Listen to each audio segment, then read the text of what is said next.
the thing that Britain does not have a problem with is multiracialism. We don't have a problem with that. We don't have a problem with melanin in this country. We have a problem with ideology. And it's like the people of England have said no. And this Saturday, the police are doing everything they can to destroy this Saturday. And Tommy's been great. Every single video I see coming out is like, no masks, no violence, don't get drunk, police yourselves, constantly. So they can't peddle the usual lie of far-right violence and whatever.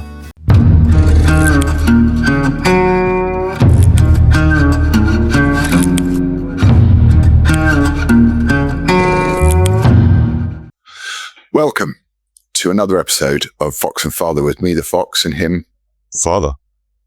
Well done. It's a show where Calvin and I have steadily got to the point where I think anarchy is coming, Calv. Father. No. Is anarchy coming? You never know.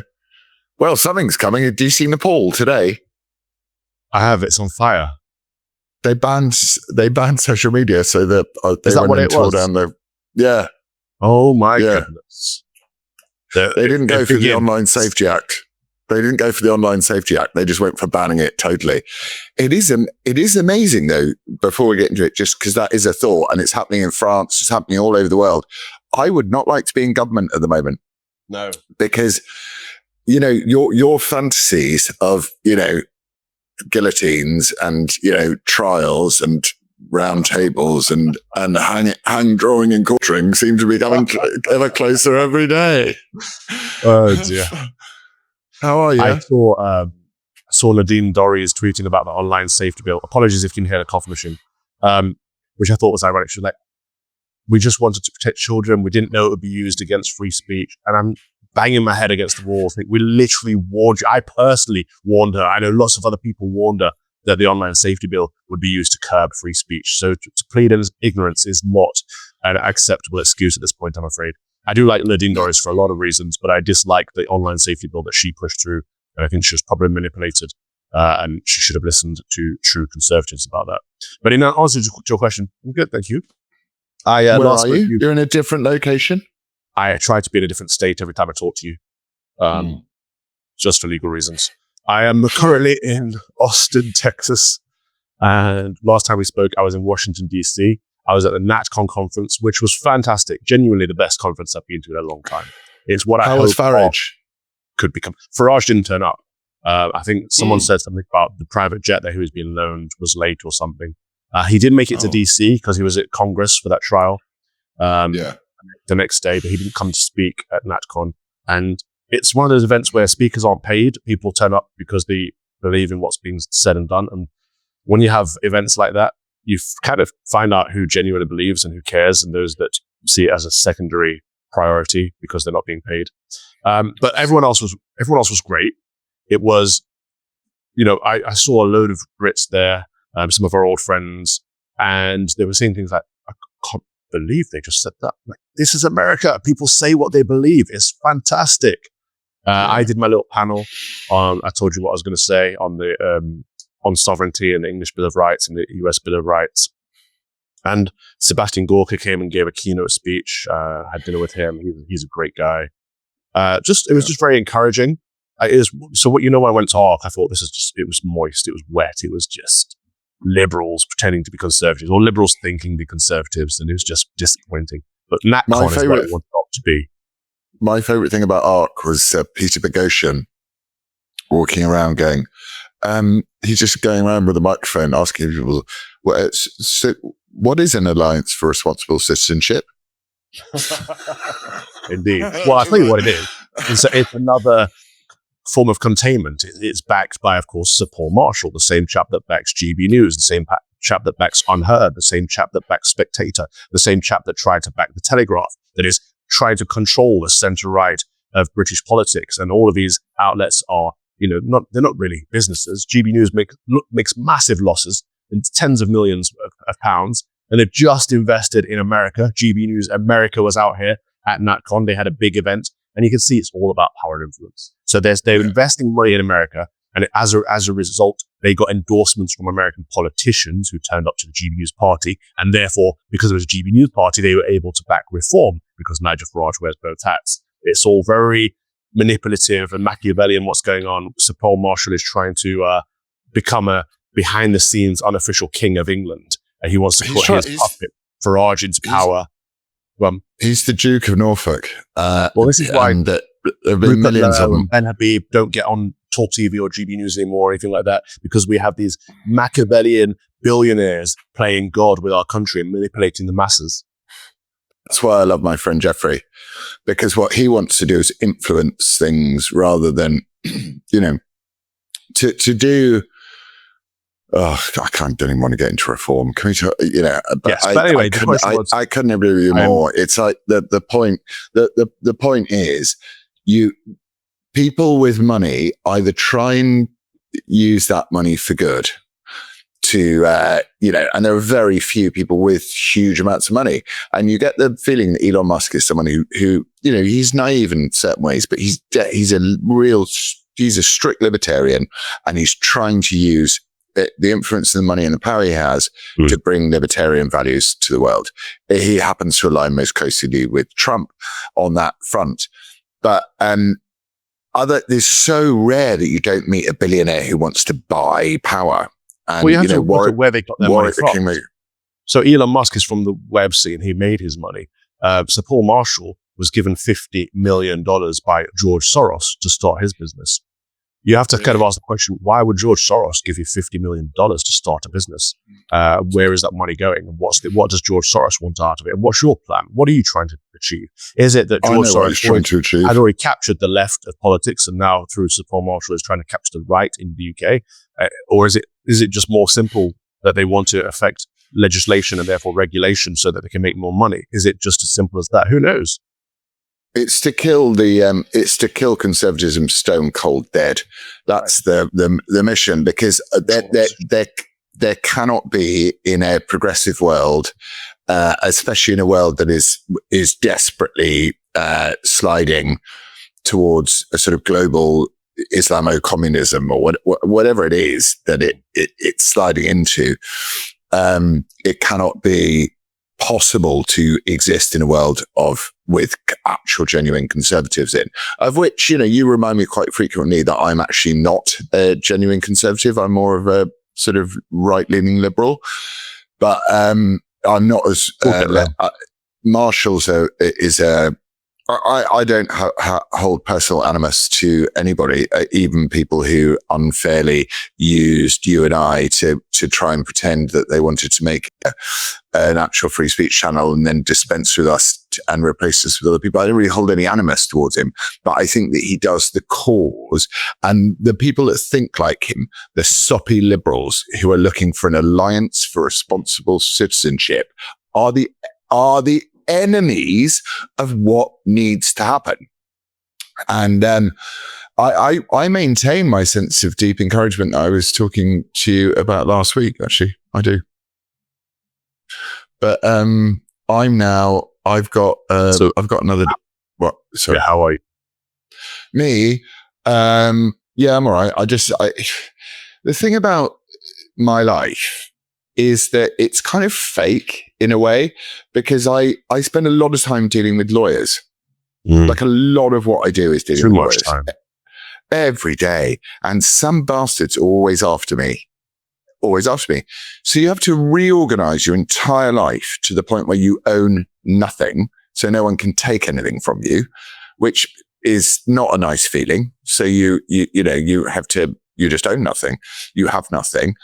And then you just deal with lawyers after lawyers after lawyers after lawyers, day in, day out, day in, day out, day in, day out. And I just think it's so fake. So I go, well, how do I insert some reality into my life? And the reality that is really in my life is Lizzie and my kids and her kids, obviously. So, excuse me. So you try and, you're trying to sort of you go, well, I'll be a parent, or I'll make sure the house is nice, and I'll mend that, and I'll do this and I'll do that. But ultimately, as a person who was trained for 22 years to act, which I'm good at, by the way, it's like I'm being banned from doing my job by a bunch of arseholes, actually. And you know what I really like about all of this?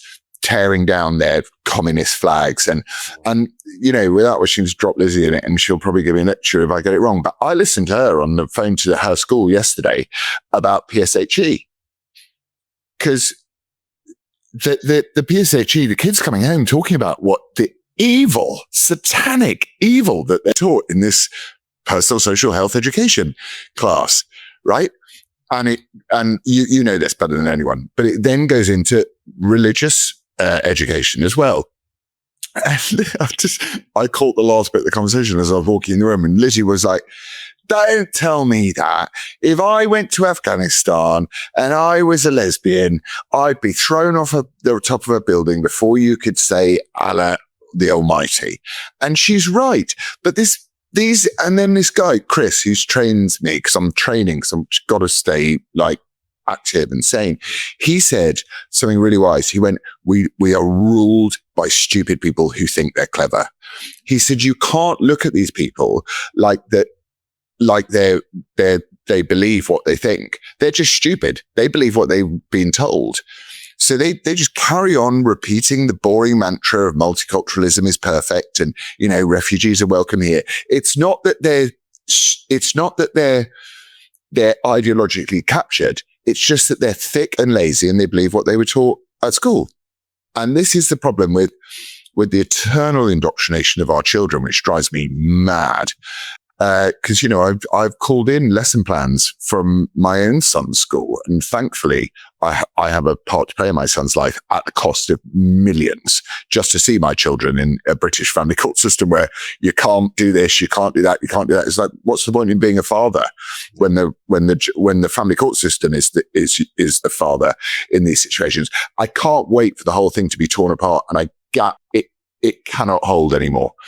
It will not hold, and it cannot hold. So I feel good because I'm looking all over the world at the fact that information is now no longer controllable. You cannot control it. Just by one single nation, America, or, Federacy of States, America, and one free speech app on your phone, you are changing global politics in a way that is impossible for these people to manage. They can't manage the narrative. That's me. So Elon what Musk do you think?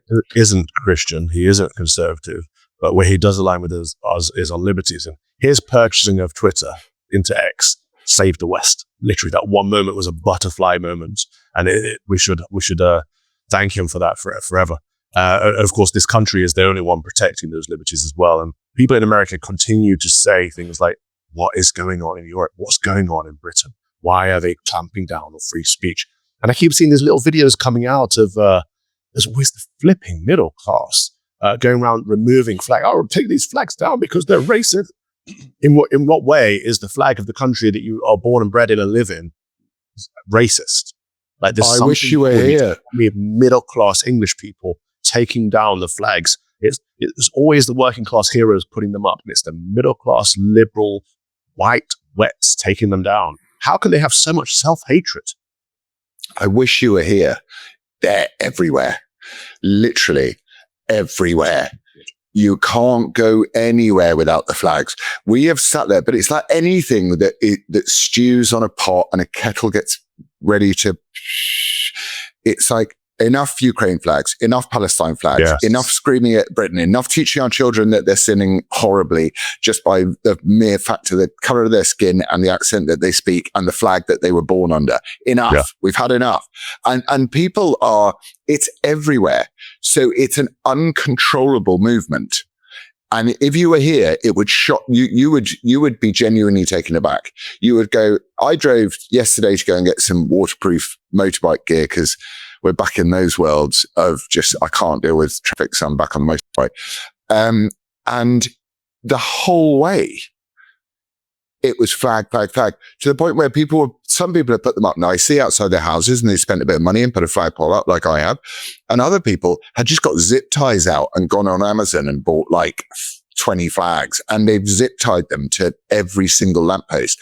And the fury of people, and Shabina Mahmood, this woman who's now Home Secretary, who hates our country. I can't believe that in the times that we're living in where the UK is having a cultural identity crisis between being what it's always been, a Christian nation, and being overtaken by Mohammedans. They put a Mohammedan in the Home Office responsible for immigration and policing at a time when we have an immigration crisis and a two-tier policing crisis. They put a Mohammedan in that office. It's ridiculous. And also, call it for what it is. The thing that Britain does not have a problem with is multiracialism. We don't have a problem with that. We do not have a problem with people or multi-ethnic. We don't have a problem with melanin in this country. We have a problem with ideology. And the ideology we have a problem with, as this PSHE stuff, sorry, I'm quite passionate today, but it really pisses me off. The stuff that they're teaching in PSHE about lowering the age of consent, how, 200 years ago it was okay to have sex with a 12-year-old, blah, blah, blah, blah, lower, demean the standards that Britain has actually fought to uphold at every single step in its existence is designed to prepare these children to accept the idea that their children, it's okay that you should be covered up. And it's okay that your husband should have a few more wives. And it's okay that you should be treated like just one more person on the cattle market as a woman. And it's like the people of England have said no. It is Braveheart levels of no that's coming. And this Saturday, the police are doing everything they can to destroy this Saturday. And that's Tommy, September 13th. Maybe your people watching. Yeah.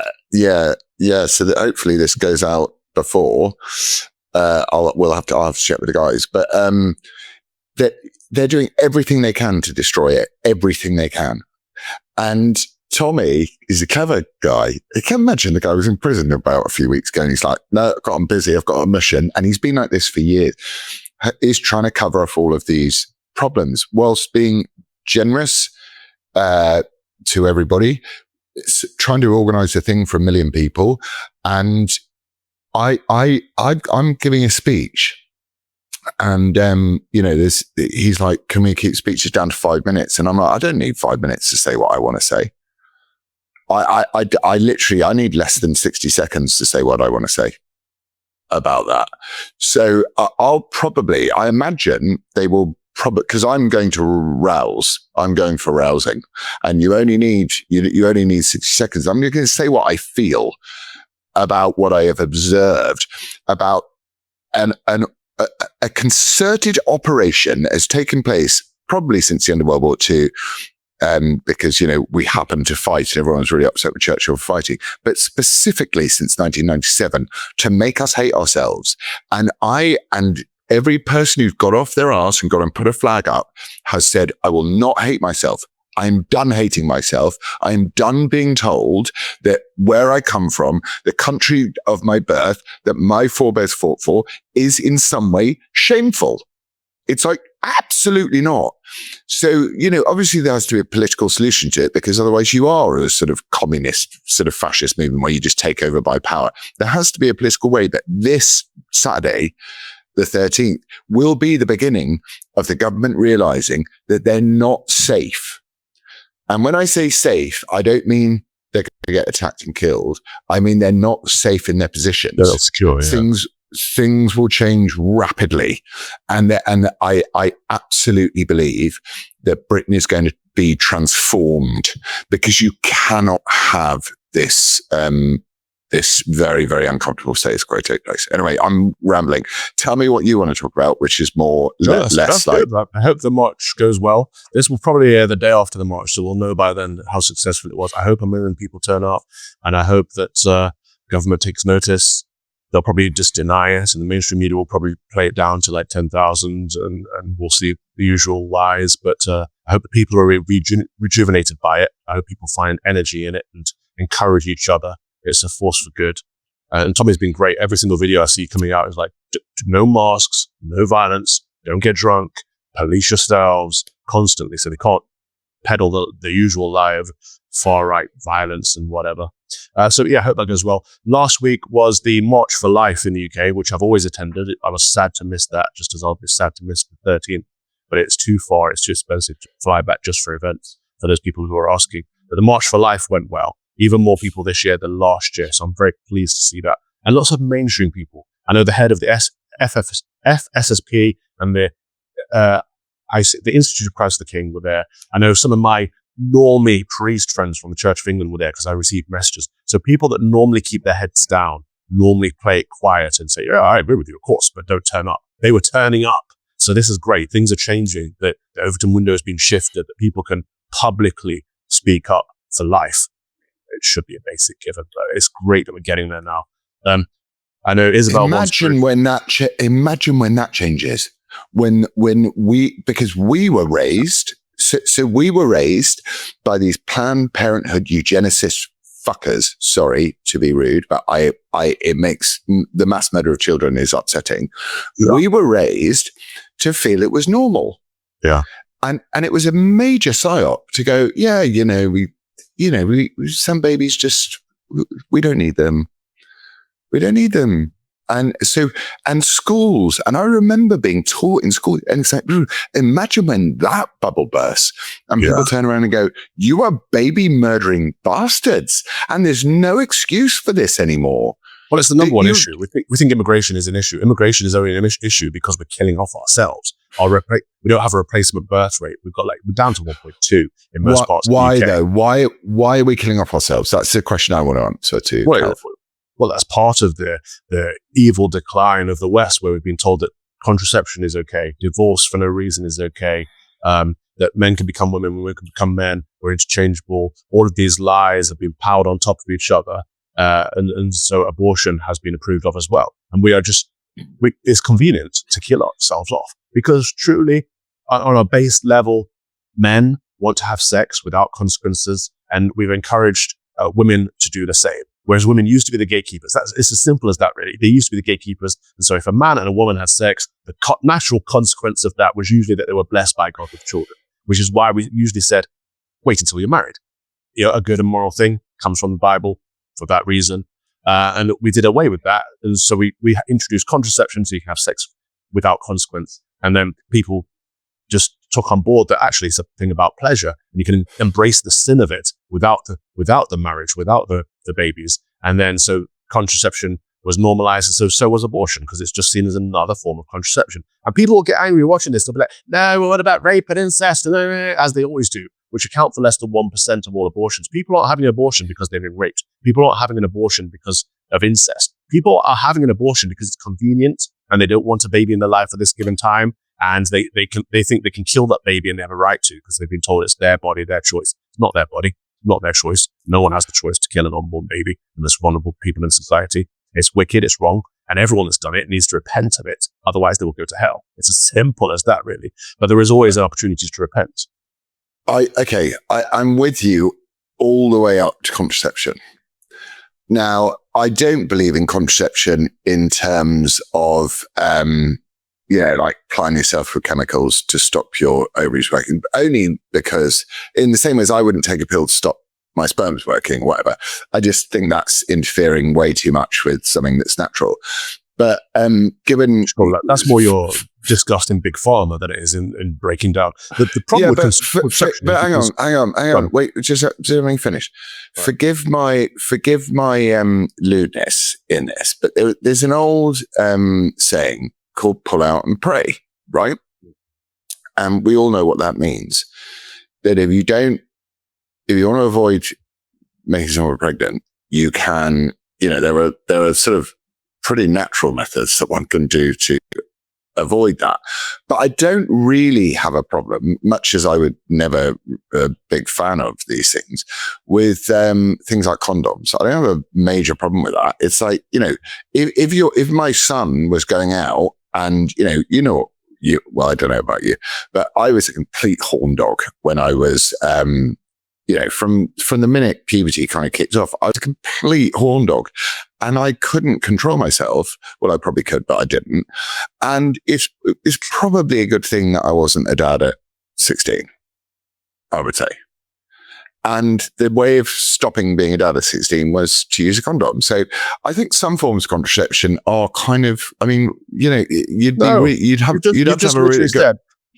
People deserve the right to have fun however they want, and therefore should be able to use contraception. That's the whole... I'm talking about children who or underdeveloped, young...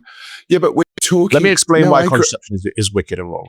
Because okay, all right. the whole purpose of the marital act of sex is to procreate, right? Within the bounds of marriage. We are called to go forth and multiply. We're called to have more children and teach them the faith. So there are more people loving God and entering that loving relationship with God, right? And what contraception does is it takes God out of the situation. So marriage is one man and one woman in a lifelong indissoluble union coming together to become one flesh, right?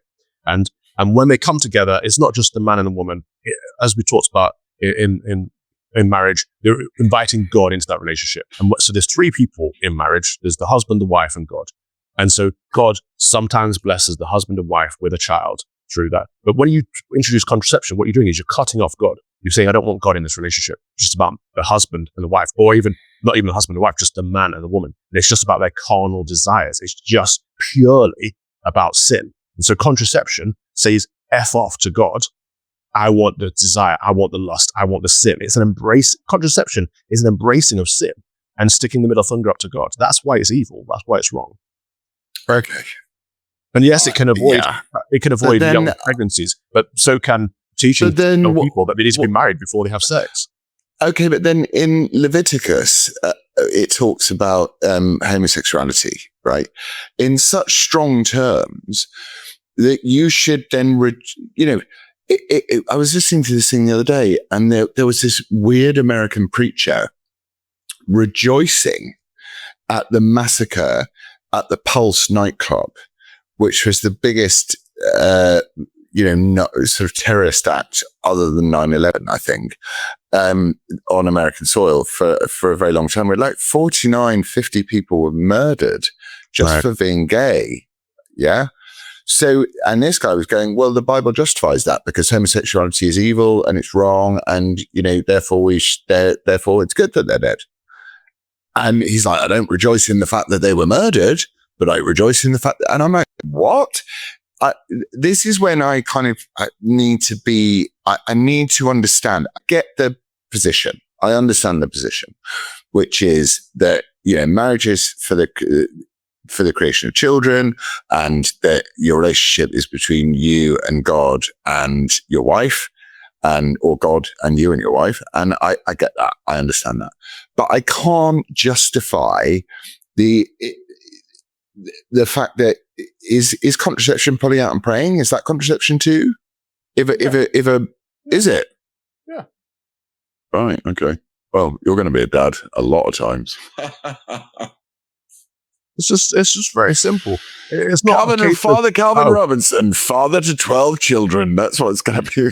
It's going to be like you. But it's not a case of, homosexuality is wrong, therefore it's good that the gays were killed. That's an extreme. That's bizarre. But just as contraception is evil, but you wouldn't kill everyone that uses contraception. You teach against it, and you teach for the good of holy matrimony. If people were getting married and having children, we wouldn't have mass migration because our governments wouldn't be flooding us to fill up the GDP. And therefore, the problem we're trying to solve would actually be solved by teaching that family is a good thing, marriage is a good thing, having children is a good thing, contraception is a bad thing. And we knew this for thousands of years. Yeah, but you're mixing up two different issues. So no, it's one issue. Well, hang on. Let me argue, and you can tell me if I'm wrong. I think there's been a concerted effort since the Second World War to punish Britain. And one of the punishments of Britain is to say you're colonialist pig dogs, and therefore we're going to get revenge by colonizing you. And not only are we going to colonize you, we're going to take all of your values and spit on them and destroy them. So there's that. And then there's the by globalists, by people who want global socialism, who want everyone to be the same color, with no borders, who can freely roam around the world and just wander across your garden without robbing you, and everyone lives in the same size house. Look at any house built post Second World War, and you know what the agenda was. The agenda was to go miserable, be miserable. That's what any house that you see built post World War II is all about. You walk into Regent's Park, you see the Regency period when people are richer, and obviously it's different times. But if they were able to build more beautiful, better buildings, which were more lovely hundreds of years ago, you would have thought, where's the progressive nature of your ideology coming from? Because to me, these are like rabbit hut shitholes. Sorry. And that's what the mind virus does to them, which is it makes them feel shameful and hateful. And I think the reason why the why the IFR goes down is because if you teach a bunch of people to hate themselves, why would they breed? And you add on the climate change hoax and you add on all of this stuff, which is like, your very existence is destroying the meaning of, the happiness of future generations. Of course, people are going to stop breeding. And they plumb this through school over and over and over. And you know who doesn't stop breeding? Well, you know who doesn't stop breeding? Our friends. Our newly arrived friends who like to practice surprise sex on 10-year-olds. They don't stop breeding. They don't even have restrictions on how many wives they can have. So it's all very well to blame it on, contraception. But actually, one of the ways that you could really up the IFR rate in Britain was by saying, okay, well, you can all have like six wives.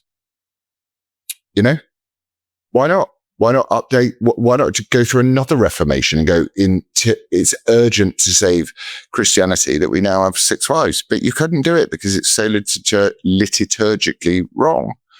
Whereas Islam's got the whip hand on us on all of this stuff because it's a conquering ideology. And so I think they're separate issues.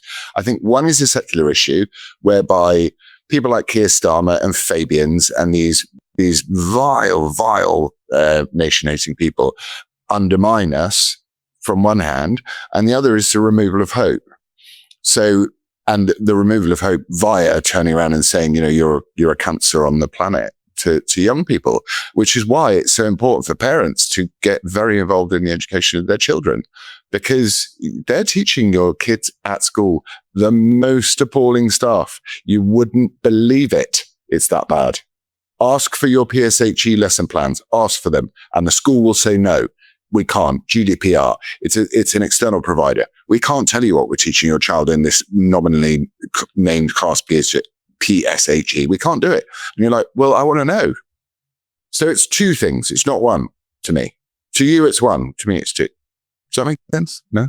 Yeah, it makes sense. I mean, they're all connected. The globalists who are using Mohammedans as their broom are the same people undermining us, same people pushing contraception. And if you can look at the people who invent contraception, look at the people who push contraception in the beginning. It's the same globalists, the same people that are pushing the idea that sex outside of marriage is a good thing. The same people pushing the idea of no fault divorce. We can connect all of the dots if you want to. So it's all part of the same problem. Unfortunately, it's a fight between good and evil, between a Christian nation, Christian society, and the dark one. We've been fighting this for a long time, but the dark one's been winning over the last few years. And you're right, post World War II, a lot changed. We dropped our emphasis on beauty, on truth and goodness because we dropped our emphasis on our God.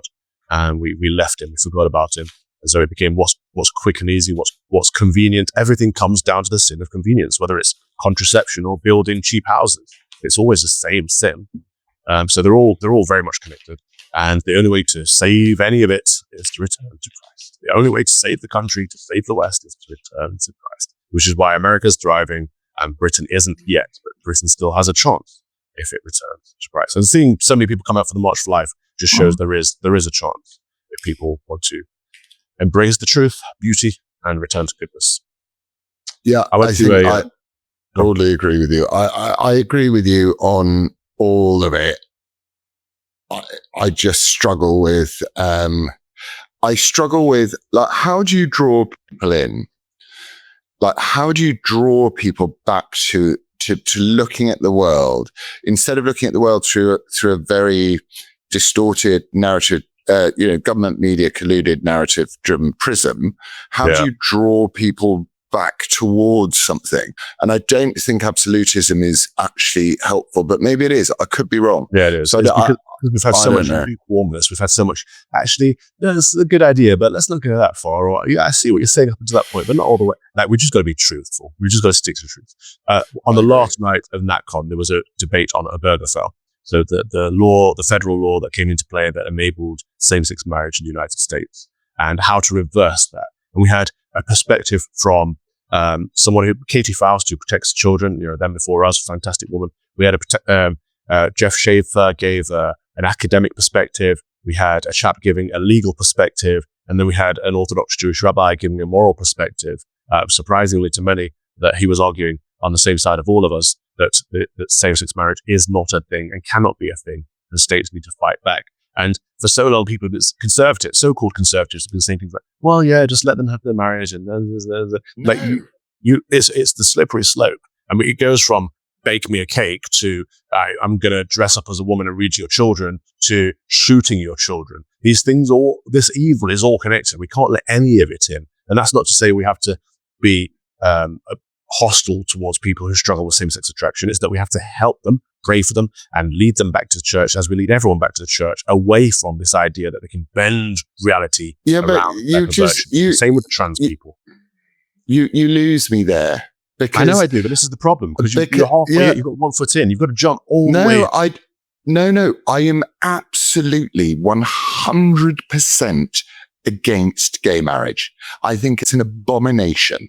Okay. I think it's the most appalling thing. I think it's such a desecration of what marriage is that it's appalling. You didn't need it. You're gay. Marriage is between a man and a woman. It's not between a man and a man or a woman and a woman. And Cameron sits there and goes, he's like, what's your proudest achievement as a conservative leader? He's like, well, I brought in same-sex marriage. I'm like, Katie's speech is like, you'll love Katie's speech because she talks about how this led to children not being the responsibility of the mother or the father anymore, but now being property that can be consumed. People need one too. And it's like, it's a problem because it leads to, well, we know what it leads to. I get the slippery slope thing too, because, one of the paedophile arguments is that paedophiles will say that they're the same as homosexual people. They just happen to be attracted to children rather than things. So I get the thin end of the wedge issue. And I really do think sometimes you just have to stand on truth. But I'm not going to, and I cannot do it, and I never will, condemn someone for being gay. Because I just think that in all of the natural world, you have examples everywhere of, in all species, salmon being a good example, whereby some salmon will, for no reason that anyone really knows, they won't return to the pool where they were born. They will go off sideways to another pool. Hear me out, because it takes a second. They will go off sideways to another pool. And the reason they go off sideways to another pool, they don't know why. But when the main pool and the main river dries out and and none of the children get born, their children get born. But they behaved unnaturally in order for that to take place. They didn't follow exactly the thing that 95% of salmon do. But they managed to save the species. I'm not saying gay people is doing that. I'm saying that there are reasons in this world, and I don't think Jesus ever spoke about gay men, or women. But I think there are reasons in this world why these things take place, and I wouldn't be too. I'm just not too into it. I'm just like, absolutely, you shouldn't get gay marriage. Is an abomination. But does your homosexuality offend me? No. Not at all. I'm not offended by someone's homosexuality. This is the problem. It's not about you. It's not about what you think. It's not about what offends you. It's about what offends God. It's about what God teaches us. And He teaches very clearly in the scriptures that homosexual relationships are, in His words, an abomination. And He teaches us that marriage is between one man and one woman. These are scriptural teachings. So it's about what God decides is in His good order. It's not about what I determine or what you determine. It's not about us. He set us out for us a good way for us to live our lives. And we have to either follow that or reject that. And so do follow it. We do follow it. So the overwhelming majority of the world does follow that doctrine. Sure, but it's not about condemning anything. It's about teaching the good, ordered, proper way to live our lives. But you're never going to convert a gay man to being straight. There are so many gay men I know that, or men that have struggled with same-sex attraction that have actually found Christ and live a very wholesome life as chaste Christians and actually benefit from the graces of God. There are loads of people that do that. We don't have to say, okay, just do that because some people in nature happen to go. Like, some people are born with one arm, right? It's not the ideal, though. We don't condemn them for being born with one arm, but it's certainly not the ideal human situation. Some people are born with a struggle of same-sex attraction. No, we shouldn't just say, oh, okay, get on with it. And we should say, no, let's help you let's lead you towards Christ, as we say with everyone. That's not condemnation. That's love. I know what this episode's going to be called. What? The one with the gays. There are no gays in this episode, so it can't be the one. Okay. Talking about the misplaced. Okay. I want to talk about the murder of Brina Zarutska, right? Right. So So she's murdered in Charlotte, which is famous North for, Carolina. yeah, and it's, her murder, senseless murder committed by a guy who was black in North Carolina for no reason whatsoever. Pray for her soul, has been covered by zero news outlets at all, right? And well, I don't know. It's interesting. So there are 74,000. If you go to the Associated Press and go George Floyd, and end wokeness, and Paul Joseph Watson pointed this out yesterday quite rightly, which is if you go George Floyd, Associated Press, 74,000 articles about George Floyd, zero about this girl. And even Piers Morgan, the bandwagon jumper, has said, why is this not taking place? So why is here's my question for you. Why is Keir Starmer not on his knee for the senseless murder of a refugee by an American? Why? I don't know. It's evil. It's awful. I know why. You do know why. Why? Because the guy who killed her was black. And in America, even though they only constitute 7%, actually it's less if you just take it down to men, but it's under 10% of the population are black. And black men are responsible for 50% of the homicides in America. Now, there can be many sociological studies to understand why that is. And you could probably take them all the way back to slavery if you wanted. But actually, if you go back to slavery, 75% of blacks stayed married. So, and then as as America develops and the great sort of socialist experiment of marrying the state rather than your own husband developed, black families now have less than 25% of black families are together. So therefore, it's quite easy to work out why young black men would resort to a life of crime. It's kind of easy to understand that if they've got no father figure to do it. But what is difficult for me to understand is why no one cares. Where is Keir Starmer on his knee? Where is he sitting there going, this was a Ukrainian refugee? He spends all his time talking about Ukraine. Like it's his major cranking exercise is to talk about Ukraine. Why does he not care when a Ukrainian refugee fleeing Putin's unjust war is murdered by an American citizen? Why does the black man get a free pass on this one? Why? It's awful. I've seen the video and you can see it's random. It's random and it's evil. And he says, I got the white girl. Ironically, she was a Black Lives Matter supporting liberal white chick. But to your question, what's going on with African Americans in particular? Well, what were African Americans like pre-segregation? Well dressed, well spoken. They had a middle class. What's happened in this country? I don't know what's happened, but I'm just thinking. Well, I know I can also tell you what's happened. They were made to feel, if you allow someone to feel like a victim, certain members of that community, in the same way as so it kind of takes back to the gay thing or the trans thing or whatever. If you allow it, it will continue.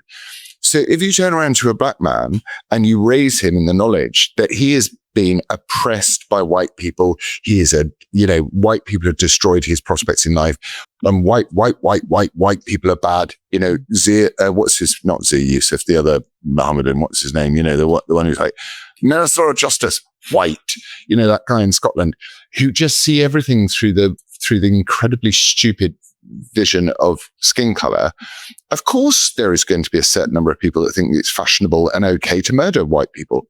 And white people make up 7% of the population of this planet. And this is the other thing I want to talk about in a way, which is also white people have done more good for this planet than anybody else has done. They've invented more good things. They've made us more prosperous. That's what they've done. I happen to be white. I don't care that I'm white. I happen to be white. I do not want white people persecuted in this way when all they've done is bring us pretty much all of the great benefits to this planet. Well, you're an endangered species at this point. But the question still remains, we know that things like Planned Parenthood through Margaret Sanger were she wanted to murder black babies. We know that fatherlessness has been is massive amongst black communities. And we know that as a result, knife crime, gun crime, drug crime is up. But how can the vast majority of murders happen by black individuals, not just black on black, but black on white, and yet at the same time, the vast media coverage is somehow white on black crime, which is actually a very small minority, especially it's disproportionate to the per capita numbers. So first of all, the crime rates, the figures are disturbing, and something needs to be done about that. But secondly, the reporting of it is disingenuous. Well, if you took what you have been saying, which is to follow the path of Christ, which is actually properly ingrained in what one can loosely call white Western culture, then the idea of, because most of the victims of these crimes, these murders in America, they're black on black. They're black people shooting black people. And Margaret Sanger, as you quite rightly pointed out, created Planned Parenthood to get rid of black babies. Yeah. She was a eugenicist, racist. Yeah. But they used to have a strong church culture as well in the black communities. Well, they still do. They still do.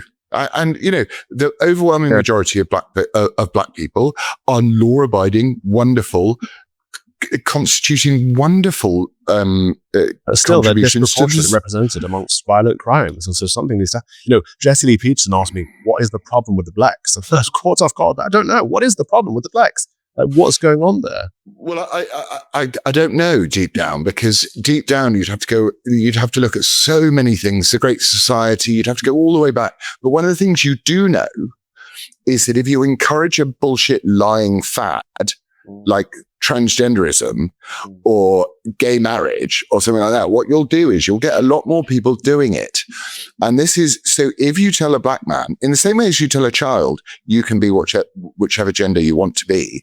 If you tell a black man that the reason why he doesn't have any money and he's struggling in life, it's not because his dad left him when he was 1 year old and had three other children, or the fact that he got 4 women pregnant, you go, no, it's Whitey's fault. It's like, sorry, no. And I think that this is what Western culture is now waking up to.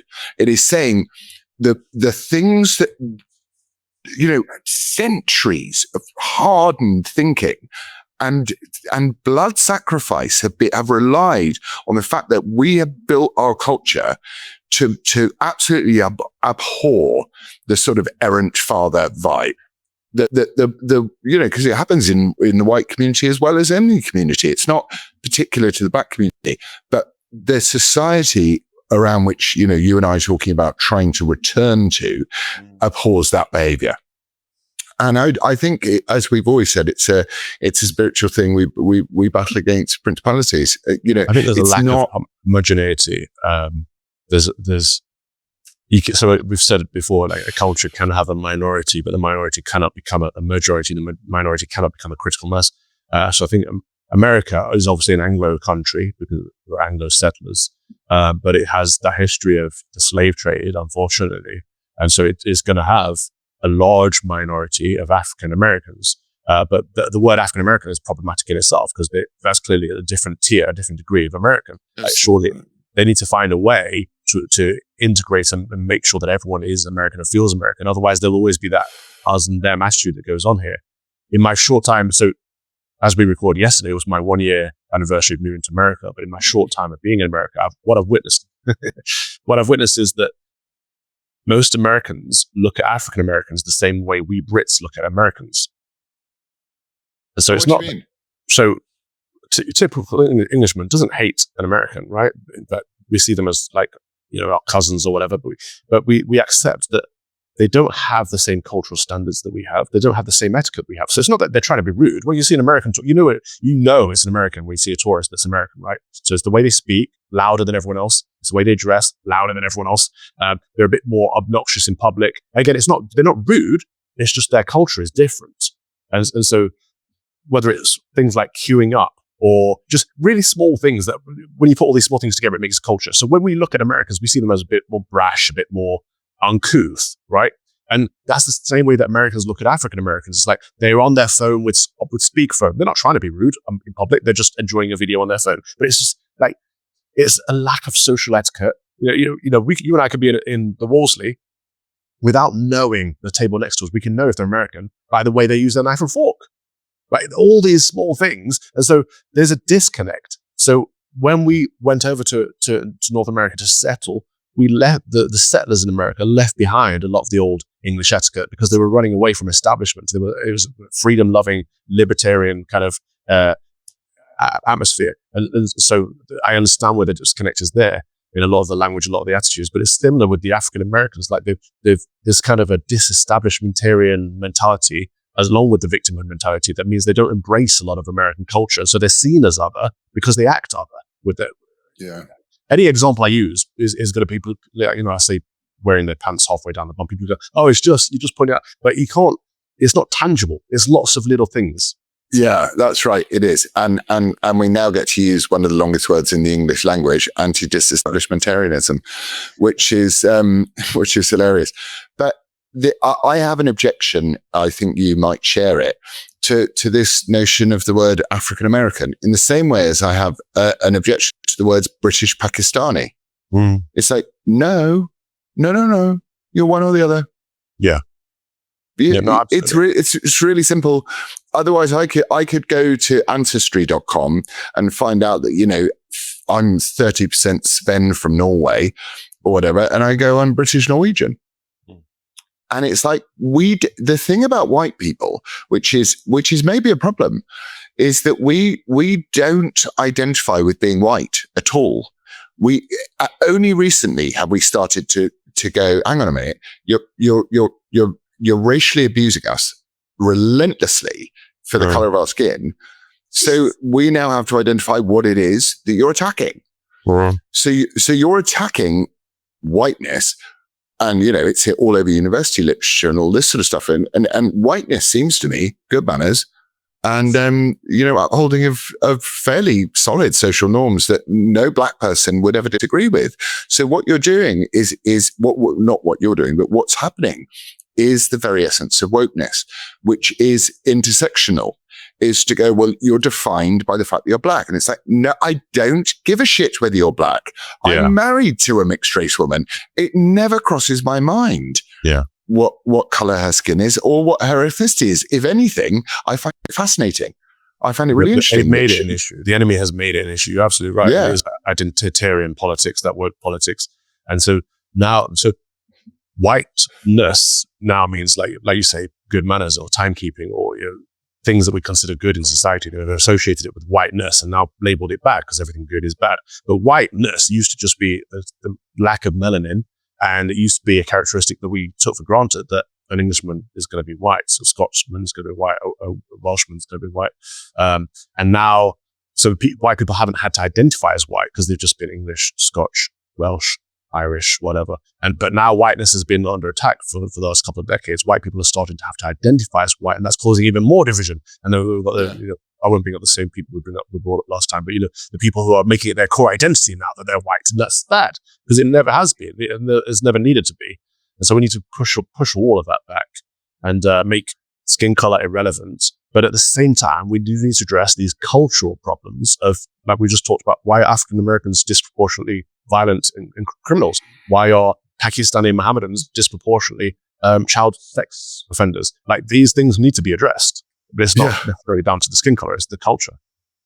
100%. It's down to the culture. But in order to have a culture and defend one, You need to know what it is.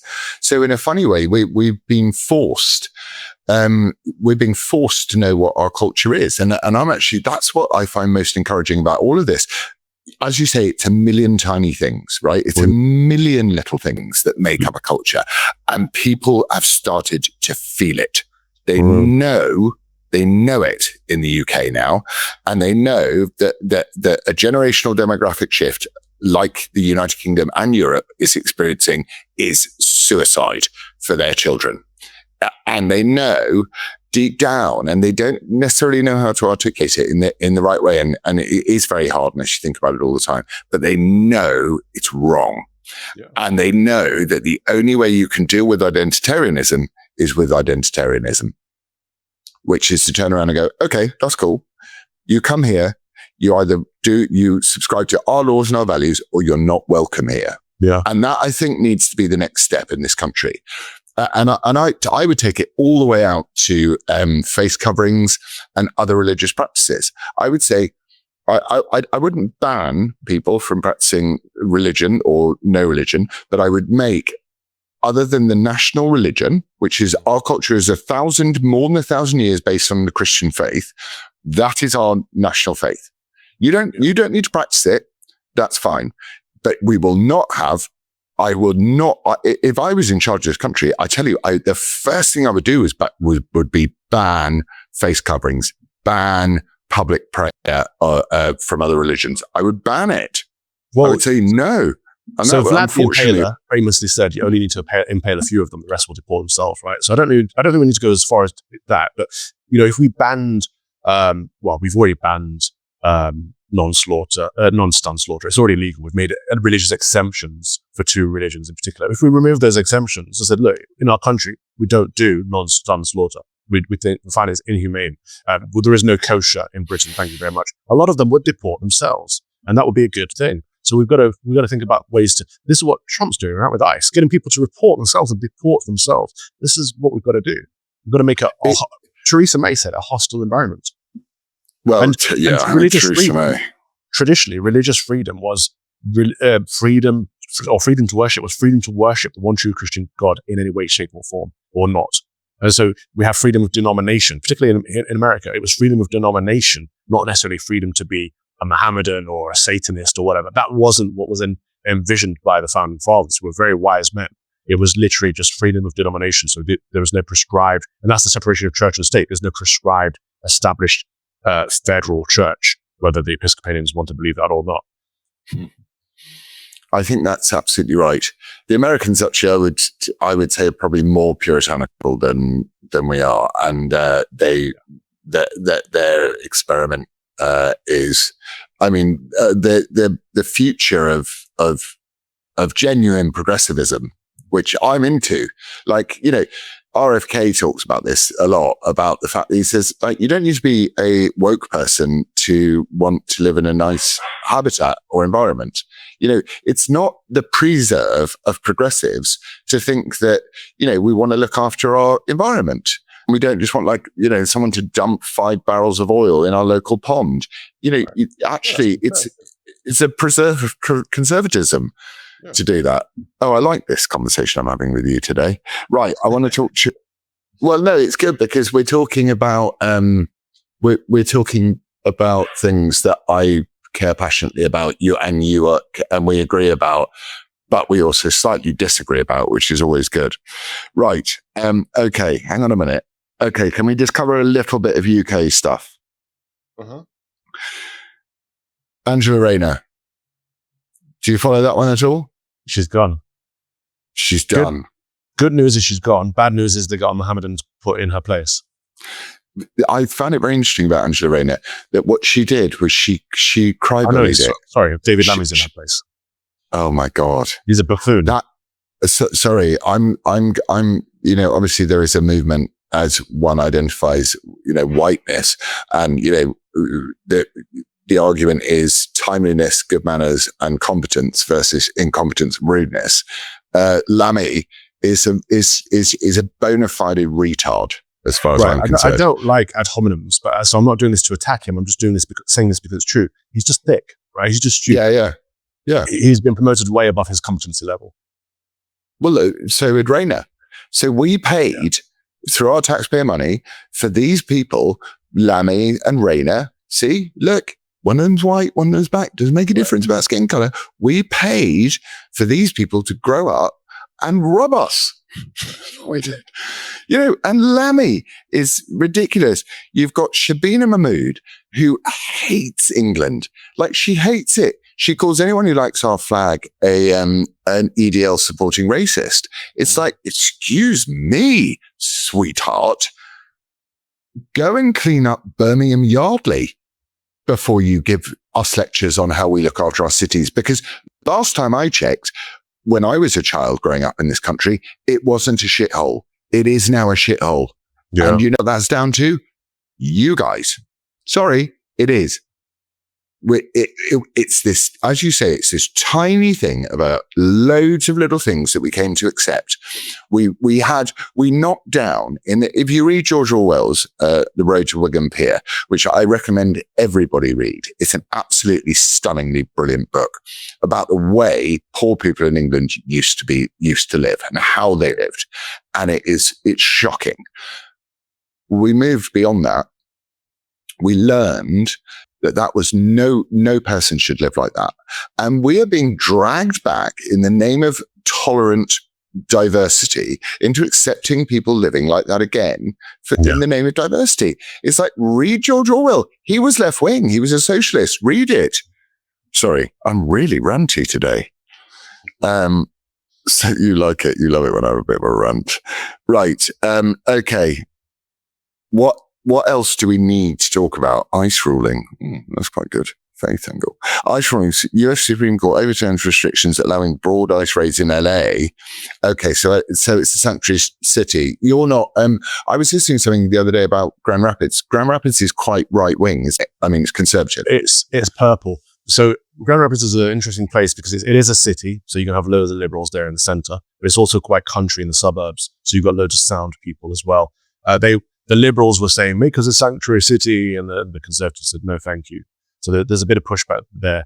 ICE have been quite active because the state of Michigan has an immigration problem. So ICE have been quite active, and the liberals have been crying about it, but it is going ahead, and the liberals are being deported, thankfully. As someone who entered the country legally, and I can tell you all the hard work you have to go through to enter legally, I do resent people that pop over illegally and reap all the benefits.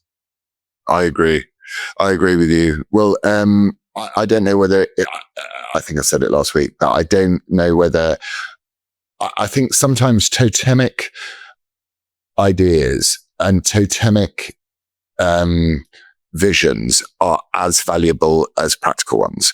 And the totemic idea, as you said, to say deport yourself and re-import yourself and respect the values of this country are really good things. I really do think that's good. All right. Okay. We've got to go to questions. So from Matt JT89, is Rayner's foolproof Labour is as corrupt as the Tories? Calvo. Yep, it is. They want to tax us more and spend our money more, but they don't want to pay taxes themselves. That's hypocrisy. It's wicked. It's wrong. And everything they sat there and pointed their fingers at when the Conservatives were in office, they're doing themselves now they're in office. So they don't deserve to be in office. I think it's sad that the British people elected the Labour Party, but I think it's mostly because the Conservative vote just didn't turn out. Rightly so, because the Conservatives didn't deserve a vote. But now we need to do something about it, not vote for either Conservatives or Labour, because neither of them deserve our vote, because they've destroyed our country over the last 2 decades. But we're going to end up with Reform, who, anyway, I don't want to go to Reform. I don't want to go to them either. I don't have time. So this is from Laura 88. Why do the media treat Labour scandals as mistakes, but call Tory ones corruption?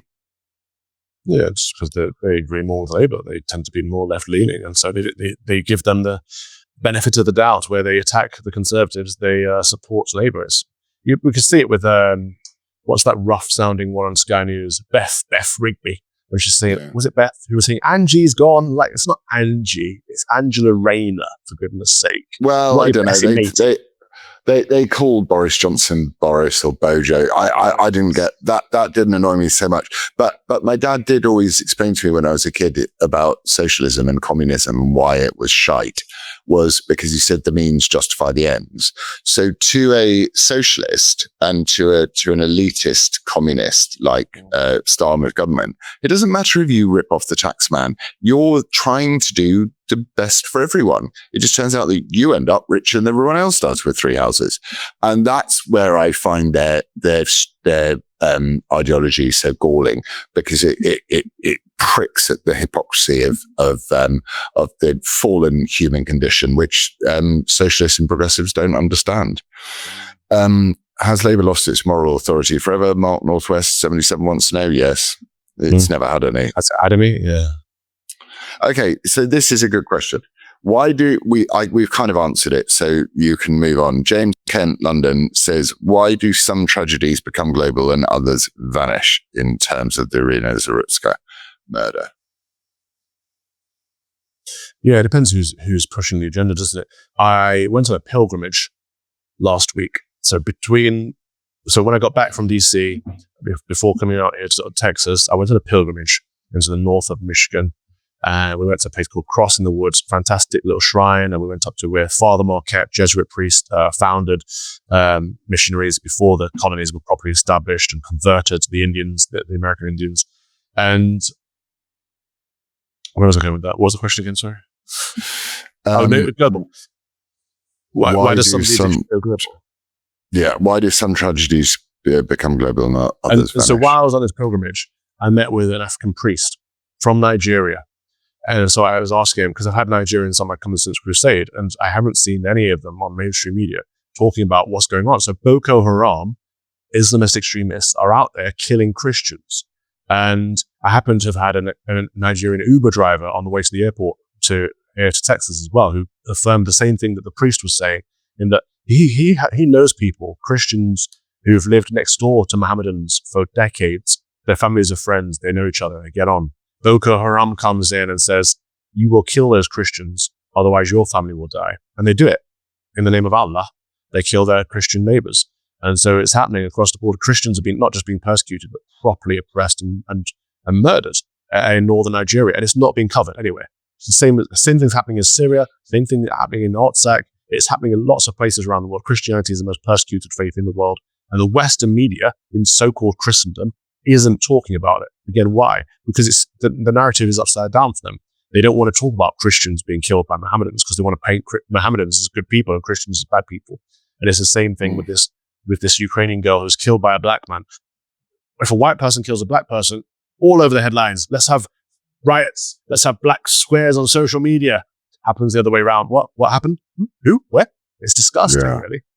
It is so disgusting, and it also points to the utter ridiculousness of their so-called. I think all left-leaning progressives are fundamentally deeply racist, and I think that they are the very thing they accuse everybody of, and I think that they hate black people, and so I think that the fact that it's black and Christian, I think they're like, yes, result. We got a few more dead black Christians. That's what I think. I've always thought that the progressives are huge racists and horrible people.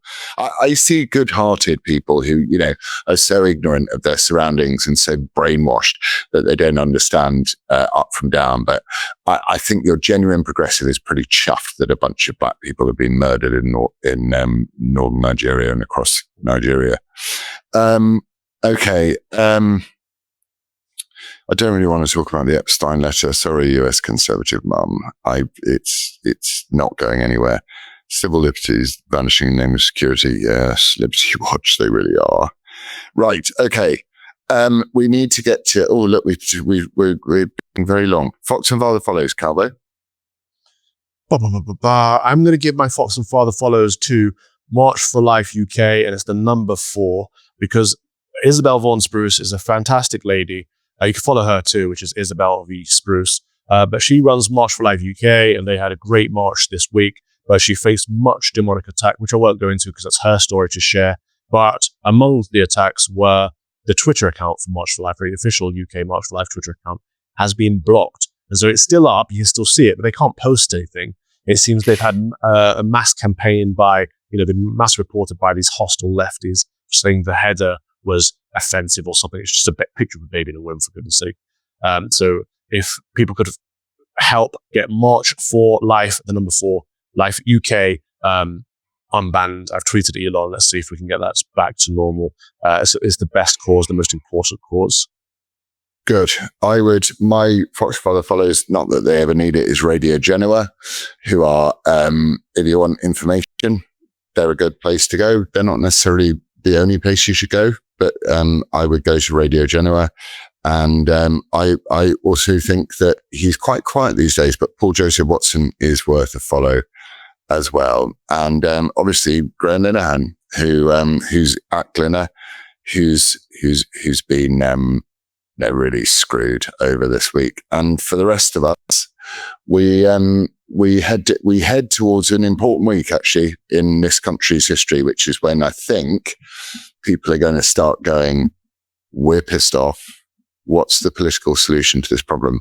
Sadly, for me, and I think for many British people in the long term, I think it will be reform. But you know what? At this juncture, much as I can't bear all of it, there's just, I don't know who you can vote for. The media have given up saying the good stuff that the Conservatives have been saying, and you couldn't trust Labour MP as far as you could throw them, devious little bastards. I'm going to give another father follows, by the way, to Stephen Thompson, who people may know him as Visigrad24. Visigrad24 has got millions of followers, but Stephen Thompson, with an F, needs more followers too. He's sound. He was out at the NATCON conference. He saw me as like, what are you doing here? I saw him as like, what are you doing here? Like the troublemakers amongst a room full of legitimate Conservatives. But it just goes to show it wasn't a Zionist event, even though it was hosted by conservative Jews. It really was across the board conservatism. And it was good to have him there. Good. Well, I love you, brother. I hope you enjoy your either work or pleasure, whatever you're up to in Texas. I am on a vacation. I don't want to go into the topic again, but can I just drop a real quick thing about if people are concerned about our conversation about contraception, look up NFP, Natural Family Planning. There is a way within God's good order, within the teachings of the church, to live in good order, but also to not have 20 babies if that's not your calling. So I'm not saying there's a workaround, but I'm saying there's a natural family plan that you can look into, and it's worthwhile learning about. I know all about it. I actually know all about that, strangely. But that's a story you and I have been into before. I need to remember rather panicked conversation around the kitchen table once. Anyway, I love you. Will you pray us out? Shall we pray? Yeah. In the name of the Father, and of the Son, and of the Holy Spirit. Amen. Almighty and everlasting God, who art always more ready to hear than we are to pray, and art wont to give more than either we desire or deserve, pour down upon us the abundance of thy mercy, forgiving us those things whereof our conscience is afraid, and giving us those good things which we are not worthy to ask, but through the merits and mediation of Jesus Christ, thy Son, our Lord, who liveth and reigneth with thee in the unity of the Holy Spirit, ever one God, world without end. In the name of the Father, and of the Son, and of the Holy Spirit. All right, my brother. Good to see you, bro. I love you, and I will speak to you next week. I'm coming over to the States in when am I coming? Yeah, when are you coming? Are you going to Larry's? Yeah, but I might be able to. Why don't you come down? See if I can pop down. Yeah, I've got kids that we've just got to work out the kids as per that. I think it will be. Tell me after the show. Yeah. All right. Okay. Thanks for watching. God bless you all. Thank you everyone for watching, and this was a good one. I feel that was just sprightly enough for my liking. Love ya. You too. Bye-bye. Bye.